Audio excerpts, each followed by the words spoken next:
Hey everybody, I wanted to show you a couple more temples that follow the Solomon's temple design. What we find is that over history, this particular temple architecture is used over and over to represent the human body. And that's why we see the certain temples designed the way they are with, say, the Ark of the Covenant or the altar located in a particular location, which is actually the head. And we see that the second larger chamber, which is the chamber of the body, we see that the incense altar is actually located where the heart is located. Now, R.A. Schwaller de Lubitsch, which I pointed out to you before, when he looked at the temple in Man, in Luxor, this particular temple right here, what he discovered was that as he went through these particular rooms and he read the hieroglyphs were actually pointing to these specific areas on man's body. And if we take a look at this as compared to the Temple of Solomon, we see that that kind of thing also exists. This is the Temple of Solomon right here. And where you see these particular things, such as the altar, the porch, you see this area that narrows. This is the body area. The heart is located in an area which is where the temple is located. Let me show you something that you can find from ancient Egypt also. In ancient Egypt, the Hall of Osiris that you're probably familiar with. If we take a look at this art right here and we overlay the Solomon's temple on top of it, we can see that the Ark of the Covenant is located in the head. If you see this area right here that's angled down, that's actually where the neck goes. And if you visit templesecrets.info, they have a picture of the Solomon's temple for you as well, the design of Solomon's temple. It shows you how it is like man as well. And I've got a picture of that along with some Hindu temples I've shown you before here. Now this is an actual picture of a Hindu temple, and you can see that they have placed the human body on top of it. The same design is there with the altar. And you see how the design of the temple, and this is with Solomon's temple overlaid on top of it. This is grabbed from templesecrets.info. This right here, which is also a picture of Solomon's temple, which is just a version of what you see right here with the altar and everything. But back to this design, when we overlay, for example, Solomon's temple on top of this, we could see that this is obviously the phallus right here. But if you see this right here, the Ark of the Covenant is located in the head, and this area is located where the heart is supposed to be. This altar is where the feet are supposed to be. So if you overlay the temple, you can see how it fits in there exactly. Okay. Now the Ark of the Covenant in the head is important. We can see this go all the way back into ancient Egypt, and we can also see it in Christianity and temple art. So here is an ancient Egypt version of the spiritual sun. What the spiritual sun is actually the sun that's located in the head, which is your pineal gland. And right here, these represent the thalamus, and this represents the top of the backbone, right here. And you can see this is actually the backbone right here, and I put the spiritual sun on top of it. Now compare the ancient Egypt to the Christianity version of the Ark of the Covenant. Remember, the Ark of the Covenant in the temples is known as what's in the head area, because these temples are actually designed after man. So if we come down here, this is inside an old tomb, and you can see where the spiritual sun is located. And here's a picture you can find on Wikipedia that shows the thalamus, and you can see how it's right on top of the ark, just like what we see right here. So what's being pointed to right here as Yahweh in the human body is actually located in the head where the pineal gland is located.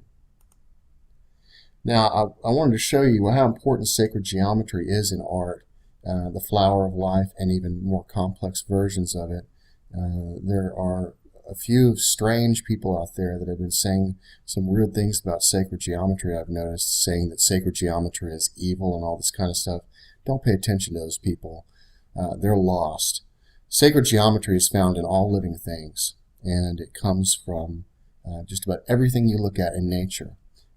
If you go one step above this particular flower of life symbol right here and you make it a little bit more complex, I've shown it to you before. What you'll see are concentric circles that exist inside here, and that allows you to really take a look at stuff. But this is some sacred geometry that we see right here. And this is cell mitosis, as cells divide and stuff like that. So sacred geometry is really important. Remember, all the temples have to do with man, and it also has to do with the microcosm and the macrocosm. So when we see temple as man, we also understand that that's also the way the macrocosm of the universe is designed as well, and the ancients knew this a long time ago. So I showed you this right here, and you can see that the Ark of the Covenant is located in the head, and you've seen the temple design, and you've seen that also is the same. Now I've shown you some other images as well. What we found that is in Vatican City, for example, this was actually designed, Vatican City was designed after the human body as well. Now remember, Bernini, I believe, was the guy who did the design of this. And what we find in the old cathedrals and the old temples and stuff like this is that the people that put together the artwork they hid things in the images. They hid things in the architecture and in the art itself. Now, when we take a look at Solomon's temple right here, and we zoom in on the area that represents the head, and I want you to notice that we have a cross up here, and that cross is located in the head. I'll show you why that's significant in just a second. But if you take a look right here with Solomon's temple, we can see with an overlay what's being shown here in this design. And that's located in the head, and you can see the human body as it's meant to be laid on top of this, and how the legs follow the buildings, and in between the two legs you have the road that exists. I have another one to show you the area of the head, and if you can see the crucifixion, which is located where the pineal gland is located. And if you'll notice, this is slightly off to the right, but that's because of the way that Google Earth does the shadowing. They always place things, even if you're right on top of it, they always place things a little bit to the right or the left to give it that 3D look. But it was actually be located right here in the head, just like what you see right here. Now I want to show you a couple of new things here. First of all, I wanted to show you how this temple architecture goes all the way back for a long time ago. You guys have probably seen the recent video I put out showing all the similarities between, we have Mithras, the moon and the sun. We have Christ, the sun and the moon. We have Osiris, the sun and the moon. We have Yaldabaoth, the sun and the moon. And we have Yahweh here, or some people call him God. I understand it to be Adam Kadmon, the idea of the universe, the first thing that came into existence, which is also what Christ is called inside Colossians 1:15. This is an old Mithras temple, but I want you to notice the same thing we have going on with this temple as we have going on with Solomon's temple. This area right down here being the porch, this being the body, and this being the altar right up here, which is what we see right here as the altar. This same design is found in temples as we start moving up in the centuries. This is Mithras, but this is more showing you that it's the same thing. Now, another one I wanted to show you real quick was, you guys are probably familiar with the Church of the Gesu. Church of the Gesu. Gesu actually means Jesus. Now this is a Jesuit temple, and when you walk in to the cathedral, and it's the Mother Jesuit Church, this is also where the triumph of the name of Jesus is, and that is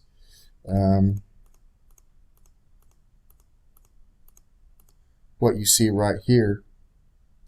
You see the sacred geometry that I've used here, and I'm going to go over this video here in a little bit. That's located on the ceiling when you walk in. But let's get back to this particular image here. This is what you see when you walk in, and when you take a look at the floor plan, which I decided to grab, first of all, here's Solomon's temple right here. Now here's something really interesting to notice. The Holy of the Holies, where the Ark of the Covenant is located, is in the head. Okay. The incense altar is where the body is located, where the heart is. You see the porch, the two legs that come down, the altar. Now when we take a look at the floor plan for the Church of the Gesu, we can see that what they have done is that what they have incorporated is the same design that we see all over these other temples. The altar, right where this altar is located, that we see right here, that's actually in the head. And you see the incense altar from Solomon's temple is right there, right in the middle of that circle. And you see the width of the arms, and as they come down and as they end right here, we have the same design going on. But this design that we see right here, where the pineal gland is located, is where the altar is located. And you're going to see that in all these temples, the ones that you look at. And the reason that's important is because it's called the Holy of Holies. It's also called the Ark of the Covenant. And so many people believe that the Ark of the Covenant was just this device that the people carried around with them. But they don't realize that there's an esoteric understanding of this as well. And that esoteric understanding of it, if you know your symbolism and your images and these types of things, and you understand that that Ark of the Covenant is located in your head. And your head is actually the winged globe. That winged disc actually represents the head. And we'll go over that in another video. But anyhow, I wanted to show you this particular thing here with the Church of the Gesu. And if we take a look in here, what we see is where that head area is located is we see something that looks a lot like what I have shown you many times before. This is the lamb that you can barely see right here because this image has been shrinked. This is the lamb, but this is actually the trapezium inside the Orion Nebula. So if we're looking at this as the macrocosm, which this church is full of, especially the triumph of the name of Jesus. So we take a look at this image right here.